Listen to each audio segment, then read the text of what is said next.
Sisi aku di situ aku depresi guys, jadi aku tekanan batin, pikiran, dan aku depresi. Nah jadi guys aku mau ngelap lemari dalam ya guys ya. Jadi gini ceritanya, ini tak keluarin dulu semua ya. Ini tadi sudah aku lap, ternyata kamera aku tuh nggak on. Nah ya sudah, biarin. Jadi hari ini memang aku mau bersihin dapur ya guys, karena 2 minggu kemarin ketika majikanku itu masih di Hong Kong, aku tuh sibuk banget bolak-balik ngambil barang di rumah dia. Bahkan sampai Senin kemarin pun aku masih ngambil apa namanya, masih ngambil barang di rumah dia yo guys. Aku ketemu pembantunya yang orang Filipina. Tak ceritain ya, aku itu sejatinya itu nggak ada sama sekali niat kepengen jaga yang namanya orang tua, nggak sama sekali. Jadi aku selama 8 tahun jaga orang tua itu ada seseorang yang meminta aku untuk menjaga orang tua ya. Jadi memang pada di setiap majikan aku itu memang punya kasus guys. Dari Malaysia dulu aku punya kasus, majikan aku tuh suka sama aku. Itu bukan cuma suka sama aku, tapi dia memang menjalin hubungan dengan pembantu dari mertuanya. Jadi minggu sekali, seperti biasa ya, 1 bulan sekali aku sama nenek itu diajak nginep di rumah anaknya. Itu berarti kan anak nenek aku itu kan ada 4. Jadi itu sebulan sekali aku bergilir, kadang di sana kadang di sini gitu. Dan kebetulan waktu bulan itu aku di rumahnya majikan aku yang paling muda. Kalau kejadiannya itu pagi, waktu itu ya, yang namanya aku pembantu, aku bangun pagi pasti udah nyelesain, udah nyiapin sarapan goreng. Terus nona aku itu udah berangkat setengah 8. Mereka kan punya mobil ya, masing-masing punya mobil. Dia berangkat nih guys setengah 9, dan otomatis aku ngurusin nenek aku dong, karena apa namanya, nenek aku kan juga ke kamar mandi mesti dibantu, apa mesti, pokoknya semua mesti dibantu. Ya sudah, terus sekitar jam 10 nenek aku udah selesai sarapan, udah tak ajak jalan ke taman. Jam 10-an itu aku bilang ke nenek aku kalau aku mau ngeberesin kamar yang di atas, karena aku kan tidurnya di bawah, karena nenek itu kan nggak bisa naik tangga, jadi tidur di bawah. Ya sudah, nenek aku pun juga ya udah gitu, karena kan kokoh sama nona udah pergi, jadi aku harus ngeberesin. Nah aku nggak tahu kalau kokohku itu pulang guys. Pertamanya dia calling ke rumah, katanya kamu lagi ngapain. Ya udah aku bilang aku lagi beresin kamar. Aku nggak tahu kalau ternyata ketika dia telepon itu mungkin dia sudah dekat dari di area rumah. Dan tiba-tiba 5 menit 10 menit kemudian ada orang nutup pintu kamar dia ketutup gitu. Aku kaget karena kan posisi aku lagi di kamar mandi. Terus aku pas nongolongok, oh dia. Loh, kok aku pulang gitu. Iya lah, disitulah kejadian. Tapi alhamdulillah aku tidak kena, karena aku bilang kalau kamu ngelakuin aku bakal teriak sekarang. Terus maksudnya sebenarnya kokoh ini tuh sudah sering mencoba guys, cuman aku bukan yang kayak aku lagi masak tiba-tiba tuh peluk aku dari belakang, terus dia tuh nyenggol aku, terus dia tuh kayak mau nyium aku. Tuh sebenarnya kokoh ini tuh sering sering banget ngelakuin itu, cuman aku tuh nggak ngeh kalau itu. Terus nggak terjadi lagi guys. Terus kayak sekitar 1 bulan kemudian terus terjadi lagi seperti itu kejadiannya di rumah nenek saya. Waktu itu dia malam-malam jam 2 pulang bawa mobil, dia buka sendiri semua sendiri, dan aku kan tidurnya di kamar nenek.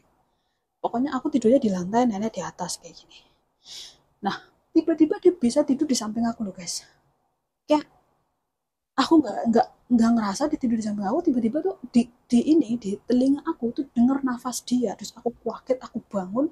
Terus dia cuma bilang, jangan berisik, jangan berisik, jangan berisik gitu. Terus ya udah, terus aku bilang nyuruh dia keluar. Akhirnya dia keluar. Terus udah gitu itu nggak terjadi apa-apa ya di situ. Tapi dia gila banget sih menurut aku. Terus udah gitu pagi-pagi, tapi aku bilang ke nenek, kokoh pulang. Ya udah aku masak bubur. Akhirnya selesai jam 8:30 kokohku tuh bangun. Terus dia mandi.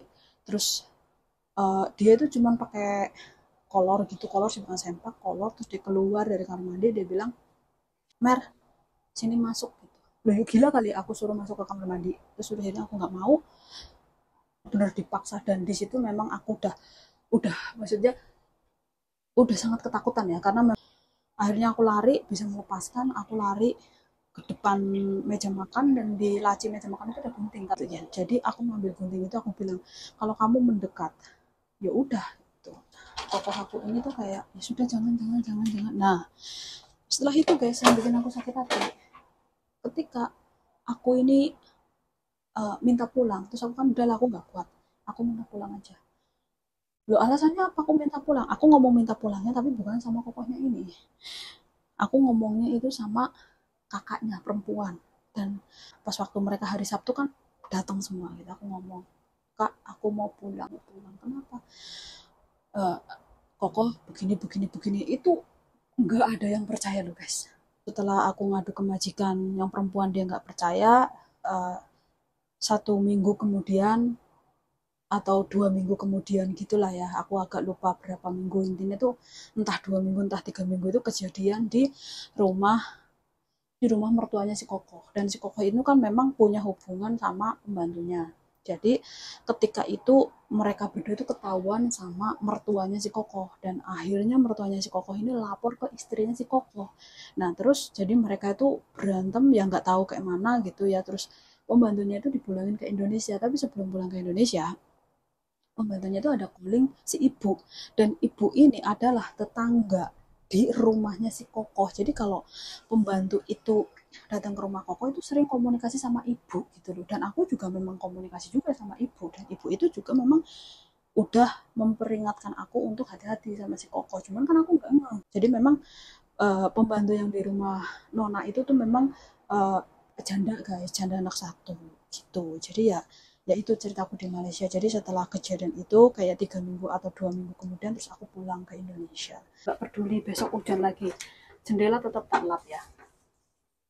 Nah aku juga punya pengalaman kerja guys, nggak cuman berada di mana, di Malaysia ya, di Singapura aku juga punya pengalaman kerja. Kasusnya itu tahun, di Singapura aku tahun berapa ya, lali lupa lah guys. Yang jelas aku mantan TKW Singapura juga, aku mantan TKW Jakarta, aku mantan TKW Malaysia. Jadi pas waktu aku di Singapura kerja, kejadiannya itu ya parah, parah banget sih menurutku sih. Jadi di job aku itu kerjanya itu jaga anak, anaknya majikan aku itu 3, dari 4 tahun, 7 tahun, sama 12 tahun. Tapi ternyata sampainya aku di Singapura, aku itu ditempatkan di rumah nenek. Dan di rumah nenek itu aku itu ya dipekerjakan ya sesuai pekerjaan rumah lah. Tapi semua dari majikan aku sama ADM majikan aku, bahkan Mbak Yuni majikanku itu makannya di rumah nenek. Dan cucunya nenek itu dari anak yang pertama 1, dari majikanku 3, dan dari ADM majikanku itu 3, semuanya juga makan di situ. Jadi kalau pagi pulang sekolah mereka langsung ke situ. Dan ADM majikanku itu punya pembantu, tapi anehnya nenekku itu tidak pernah mengizinkan pembantunya itu membantuin aku. Gimana nggak menyiksa guys, aku waktu di Singapura umur aku tuh masih kecil guys, masih sekitar umur 19 gitu. Jadi aku bangun jam 5 pagi, jam 5 aku bangun, aku masak air, aku cuci gelas, semuanya pokoknya di dapur kayak gitu tak beres-beresin. Terus dia jam 8 pagi bangun, kan ada beberapa cucunya yang nggak sekolah ya, jadi jam 8 itu cucunya tuh udah datang tuh yang nggak sekolah kan. Pagi-pagi jam 8 majikan aku datang ke rumah aku bawa cucian kotor. ADM majikanku juga yang punya anak itu, bajunya itu juga dicuci di rumahku. Jadi bayangin, total ada 6 bocil plus majikanku 2 gede plus punya nenek 1. Jadi itu cucian bisa seember gede guys, yang pokor gede banget itu loh, sampai tangan-tangan aku ini semuanya rusak. Itu kejadian aku kerja di Singapura. Terus aku sarapan cuma 1 lembar roti sama 1 gelas air putih, kan sudah beri aku nyucinya pakai pakai tangan gitu ya, yang jemur aku, yang nyuci aku. Jadi temen aku di situ kerjanya itu cuma apa, cuma ngebantuin aku gosok. Itu memang, tapi bukan karena temen aku yang nggak boleh bantuin aku, tapi memang neneknya. Jadi suatu ketika Aku di situ sudah 1 tahun dan aku nggak kuat. Aku punya rencana untuk kabur. Ada mesin cuci, tapi cucinya nggak pakai mesin. Jadi mesin cuci itu ada penutupnya guys, kain. Jadi temen aku bilang, Say, kamu jatuhin aja kain ini, terus kamu pura-pura ngambil, lepas itu jangan balik lagi. Iya guys, itu tak lakuin sama aku. Bener. Aku percaya guys, dari mana aku bisa kabur? Aku itu lebaran Cina di situ sekali dikasih uang sama majikan aku, totalnya tuh 55 dolar. 55 dolar Singapura. Agent gue itu ada di daerah Orchid guys. Jadi setelah itu agent gue tuh orang Indonesia, tuh orang Surabaya. Aku bilang sama agent, aku nggak mau di situ lagi. Dibujuk-bujuk sama agent, dibeliin makanan, diajak makan di McDonald. Ya ilah, senangnya Masya Allah diajak makan di McDonald. Ya bayangin lah, emang kita orang kampung bisa makan di McDonald kalau nggak di Jakarta kan. Udah, loh habis diajak makan dianterin lagi ke rumah majikan, mati lah. Akhirnya udah gitu majikanku tuh yang nenek-nenek ini kayak hati-hati banget lah gitu sama aku. Jadi kalau ada bajuku yang jatuh gitu ya nggak boleh diambil. Kalau baju anaknya nggak mungkin jatuh guys, karena ada sistemnya kalau jemur itu, kalau di Singapura itu kan bajunya itu kan lengan-lengannya itu dimasukin ke bulu-bulu bambu. Jadi kalau baju aku tuh nggak boleh dijemur pakai bambu, dimasukin ke bambu terus dijepit. Kalau bajuku di hanger, digantung, diselipin aja gitu. Pokoknya aduh, di Singapura aku tuh mendapatkan perlakuan yang menurut aku tidak manusiawi, menurut aku sih ya. Dan terus, dan lebih parahnya lagi ya guys, aku di Singapura itu tidurnya itu di lantai dapur. Ini buat masak nih, buat masak. Terus di belakang aku ini meja makan, kulkas, jadi toiletnya di sini. Jadi aku tidurnya di sini, di depan, di bawah kolong meja makan situ, di bawah di situ aku tidurnya. Terus kalau jam 5 aku belum bangun, aku disiram air sama majikan aku. Bener, aku nggak bohong. Itu pengalaman aku di Singapura. Terus akhirnya 3 bulan setelah kabur, aku kabur lagi. Agent sejatinya tahu majikan aku ini tuh memang bermasalah. Cuman agent kan namanya agent lah ya, nyari duit kan, mencoba-coba guys. Dan aku bener dianterin lagi ke rumah majikan aku. Terus udah gitu 1 minggu kemudian aku dipulangin. Itu udah seneng banget, tapi aku dipulangin dalam keadaan interminate ya guys. Duit aku nggak pegang. Kata agent aku cuma dibeliin tiket, sisa uang udah dikirim ke Indonesia ke orang tuaku. Aku juga nggak tahu bener apa enggak, aku nggak nanya sama sekali ke orang tuaku. Keadaan aku dipulangin guys, aku cuma pakai baju satu style, celana panjang sama kaos yang memang sudah nggak layak pakai. Karena kenapa aku bilang nggak layak pakai, itu kaos tiap hari buat kerja, yo tipis yo kotor. Karena memang baju-bajuku tuh udah pada jatuh semua, nggak boleh diambil selama kerjaan di situ. Aku dibeliin baju sama majikan aku, baju setelan itu yang sejenis model atas bawah setelan, dan baju-baju itu nggak boleh dibawa pulang. Jadi aku tuh pulang cuma bawa baju setel tok, sendalnya tuh sendal jepit. Pulang dari Malaysia itu berapa ya, kalau nggak salah itu 48 kilo. Aku kerja di Malaysia, di Singapura situ, turun menjadi 39 kilo. Bayangin, aku kurus kelontang, rambutnya pendek, kurus, nah pokoknya Masya Allah. Bapakku tuh sampai nangis kejadian itu, aku masih ingat. Jadi setelah pulang dari Singapura itu sekitar 2 bulan aku di Singapura itu, alhamdulillah aku sudah mulai tenang ya. Aku sudah mulai nggak, aku dulu pas waktu pulang dari Singapura ya guys, itu waktu belum diobatin sama orang tua ya. Maksudnya aku, almarhum bapak angkat aku itu kan kayak bisa nyembuhin ya, kalau di kampung ya julukannya orang tua gitu guys. Ini aku mau ngeliat jendela guys, bodo amat lah ya, hujan ya wis yo, masa nggak dilap guys. Nah, jadi itu setelah 2 bulan ya aku pulang dari Singapura itu ya, alhamdulillah keadaan aku tuh sudah mulai membaik ya. Dulu pas waktu pulang dari Singapura aku sering nangis sendiri guys. Gejala orang gila itu enggak, cuma sering nangis. Mungkin ya memikirkan ya, aku pulang dalam keadaan seperti itu, rambut pendek, kurus, nggak punya baju, nggak tahu gajinya kemana ya. Itu kayak sebuah pukulan ya guys ya. Jadi tuh malunya kepada tetangga itu setengah mati, malu banget. Waktu pergi ke Singapura kan rambut aku bukannya pendek banget, nggak kayak cowok. Rambut aku tuh masih pendek sekuping gitu, intinya nggak kayak cowok gitu lah. Pas pulang dari Singapura kan kayak cowok banget gitu loh, rambutnya pendek banget gitu ya, karena memang kan nggak boleh dipanjangin sama majikan. Terus aku tuh kayak bapak aku tuh sampai setelah itu kita tuh nggak pernah bertanya gajinya di mana, sampai detik ini juga aku nggak bertanya. Sampai sekarang ya, aku kerja di Hong Kong sampai sudah alhamdulillah sukses, sampai 12 tahun ya pasti sukses lah. Sukses nggak tahu lah ya, itu penilaian orang. Ya menurut aku ya lebih baik dari di Singapura gitu loh, intinya ya. Kemarin tuh pas waktu di Facebook itu ada yang komen, berarti masih enak di Singapura ya gitu. Sebenarnya di Singapura, di Malaysia, di Hong Kong, di mana itu tuh enak nggak enak ya, namanya gitu, kita ikut orang gitu loh. Kita lap aja guys, bodo amat nanti kalau besok hujan skarpe. Ini sebenarnya juga sama aku tuh biasanya tak lap seminggu sekali guys, cuman kemarin tuh 2 minggu yang lalu itu kan kayak ada topan-topan itu loh guys ya, jadi aku tuh nggak ngelap.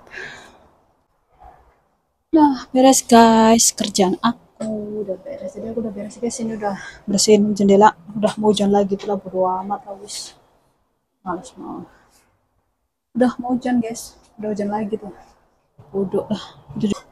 Terus aku di rumah itu 2 bulan ya guys, 2 bulan. Terus aku izin sama bapak saya karena saya sudah sehat sih, aku bilang pak aku mau ke Hong Kong.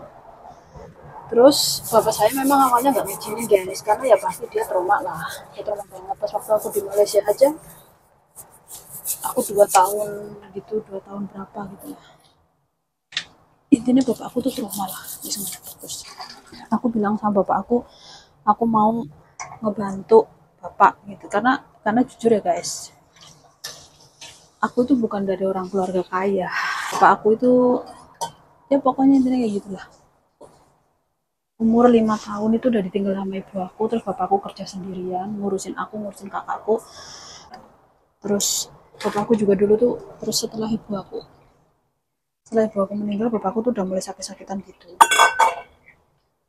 Ya terus akhirnya ya sudah, daripada susah untuk apa namanya, bapak aku udah mulai sakit-sakitan, karena kan bapak aku tuh jadi tukang ini ya guys, jadi tukang apa, bikin-bikin lemari itu loh guys. Jadi setelah itu yaudahlah pak aku ke Hong Kong aja gitu ya. Terus bapakku sih sebenarnya nggak ngizinin ya, setengahnya gitu, nggak ngizinin apa benar gitu. Terus aku bilang insya Allah lah pak, Allahu alam gitu, kan aku berpikirnya aku mau ke Hong Kong, ya itu doang sih pikiranku, udah gitu doang. Terus kayak ya wis kayak gitu. Terus akhirnya aku masuk ke PT, terus aku terbang ke Hong Kong guys. Jadi pengalaman aku di Hong Kong itu tidak beda dengan pengalaman aku yang di Malaysia ya.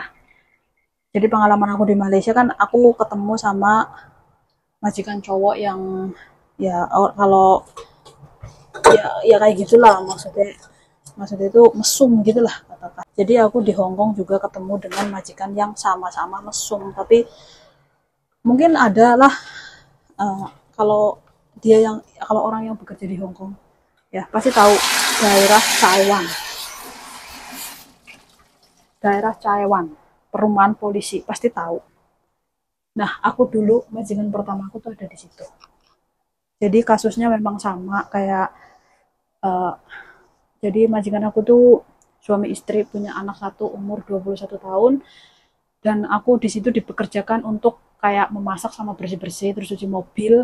Dan setelah 1 tahun di situ, uh, apa nih namanya ya, anaknya majikanku itu yang bujang itu tuh memang dia nakal, dia suka kayak manggil apa sih, manggil perempuan nakal gitulah ya, dibayar gitu. Cuman dulu itu aku tidak terlalu engeh, 1 kali 2 kali gitu. Terus cuman aku inget karena dia bahasanya lepecin kok kayak gitu, berarti kan artinya kamu kasih duit aku gitu, intinya kayak gitu. Terus pikirku kok, terus kan dia punya cewek gitu, ceweknya kan makannya di situ kok, dia sering gonta-ganti cewek gitu. Aslinya ceweknya dia yang mana gitu kan, yang sering makan di rumah kan yang rambutnya panjang, kok kemarin datang yang rambutnya pendek, terus datang lagi rambutnya keriting, ini kayak mana sih gitu. Nah terus setelah aku di situ 1 tahun, aku itu pertamanya digoda sama anaknya majikanku ini, aku disuruh mijet guys. Jadi aku tuh disuruh mijet. Nah disuruh mijet, cara mijetnya itu aneh. Kayak aku kayak disuruh kesini gitu, terus di bagian selangkangan gitu, aku disuruh mijet bagian selangkangan, ya otomatis aku nolak lah guys. Aku nolak, aku diancam kalau kamu nggak mau ngelakuin, aku bakal bilangin ke mak aku, lalu kamu bakal di interminate gitu. Tapi ngomongnya pakai bahasa Inggris karena memang aku dulu bisanya bahasa Inggris ya. Di Singapura itu kan aku belajar juga bahasa Inggris walaupun nggak pinter banget. Terus akhirnya ya tetep di situ aku nolak.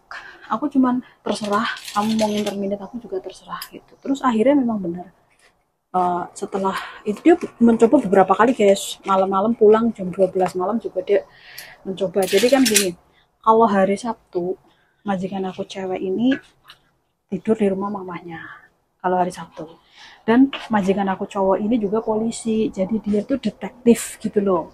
Kadang dia itu ya tugas malam gitu loh guys. Jadi kalau malam dia pulang di rumah itu nggak ada orang, dia itu mesti masuk ke kamar aku, dan ya kayak gitulah nakal-nakal gitu. Cuman alhamdulillah aku selamat ya guys, aku nggak terkena gitu. Tapi kembali lagi aku ingat waktu pekerjaan, waktu aku kerja di Malaysia aku juga digituin, kok sekarang aku di Hongkong digituin lagi gitu. Maksudnya digoda, diuji dengan laki-laki gitu. Akhirnya aku tetap nggak mau. Pokoknya setiap kali ada kesempatan guys, nggak siang, nggak malam, nggak sore, nggak pagi, setiap kali ada kesempatan dia bakal ngerayu aku. Yang katanya aku dikasih duit, bakal dikasih duit lah, yang katanya aku bakal dijadiin pacar lah. Ya pokoknya intinya kayak gitu. Tapi alhamdulillah aku nggak kena, sampai dia merayu aku tuh sekitar kayak ada 3 bulan. Jadi 1 tahun lebih 3 bulan gitu aku baru diintermin sama majikan. Terus waktu itu tuh kejadiannya sore pagi-pagi, dia bangun tidur gitu. Dia bangun tidur di jam 9, dia bilangnya dia mau bekerja. Ya sudah, aku menyiapkan sarapan. Dia itu memeluk aku dari belakang, terus ya amit ya, meremas-remas dada gitu ya, amit lah itu. Terus wah dia memang brutal banget. Terus aku tuh dorong dia sampai dia jatuh tuh ke lantai, tangannya ini kena sofa, terus dia kesakitan. Nah di situ dia langsung telepon mamahnya. Pokoknya aku nggak tahu dia ngomong apa, kan dia pakai bahasa Kantonis dulu, sedangkan aku kan nggak tahu bahasa Kantonis. Terus ya udah, terus akhirnya aku masuk ke dapur, aku kunci pintu di dapur, karena kan kalau Hongkong ini sistemnya kan dapur tuh ada pintunya guys. Terus ya sudah, dia marah-marah dengan ngomong bahasa, you kamu bego, keluar, apa kamu kunci-kunci pintu rumah saya, gini gitu lah intinya. Dia nyuruh aku keluar dari dapur.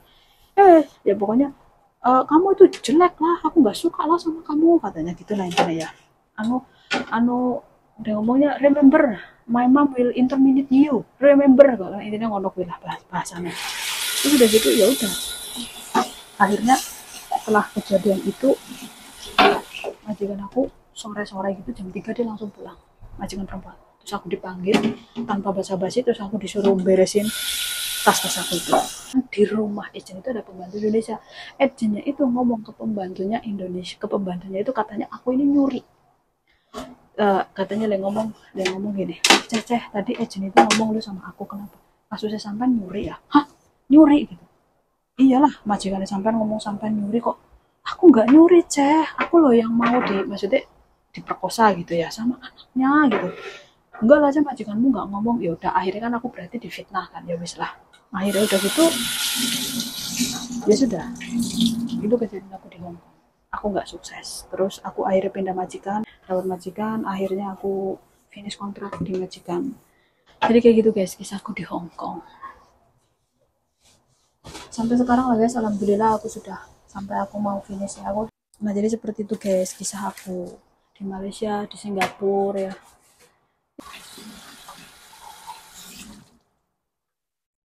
Jadi guys, udah beres.